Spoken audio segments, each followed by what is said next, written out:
لومړی خو دا د خپل ژوند قصه دې راته وکړه چې کوچنیوالی دې څنګه راتېر شو نوم خو بخیر شروع زه د ټولو نه مخکې دې نوم ووایه پخوانی نوم دې څه اوس یې د باندې څه نوم ایښی مخکې مې نیاز بیبي او اوس مې دغه نیاز محمد انعام الله نوم دې په خپله خوښ کړه که بل چا درته انتخاب کړو خپله دې خوښ کړو ته اوس د څومره عمر یې زه 14 کلن 15 کلن داسې یم مکتب ته تلې څوم صنف کې وې شپږم صنف کې وې اوس ته هغه دی وګوره د هغه د یوې مرحلې نه بلې ته راواوښتې هغه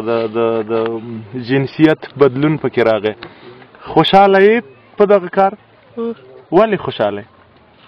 چې دا لږ شو نو ولې ښځې ښې څه او داسې که ووایي چې زما د پلار څو دې ته به راشو دی به یې نه وایي که نه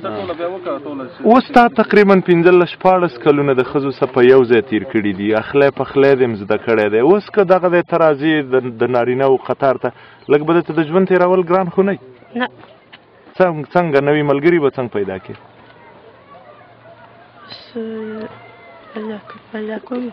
د ډوډۍ اخلی پخلی دا شیان دې زده کړي او اوس دا کیسه راته وکړه څنګه دا معلومه شوه چې ته ښځه نه یې هلک یې داسې معلومات راته شوي ګوره ډاکټر ته لاړې خپله دې معلوم کړه کیسه دې کور کې وکړه څه دې وکړه بس زما یو تندار و او دغه زما د یوه تره لور مې وه هغه هم دغه شانتې وه او دغه شان یو تندار مې وه هغه داسې شان یاد مې ورته وویل چې زه هم دغه شانتې یم او دغه یم بیا د بیا مې پلار راغی ډاکټر لی بوتلم دغه ډاکټر راته ویل چې دا خو هلک دی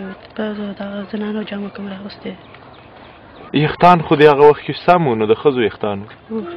ډاکټر خو غوسه درته ونه کړه چې ته ولې په ما دې دوکه کړې ده یا دې زه غولولی نه ګوره تا خو به ډېر مور او خورګانو سره کارونه کړي ماشومان به دې پاک کړي همدارنګه ځای به دې جارو کړي پخلی به دې کړي هغه وخت کې څه احساس کوو دا په دې باندې ځان راته بد ښکار کېده که څنګه بس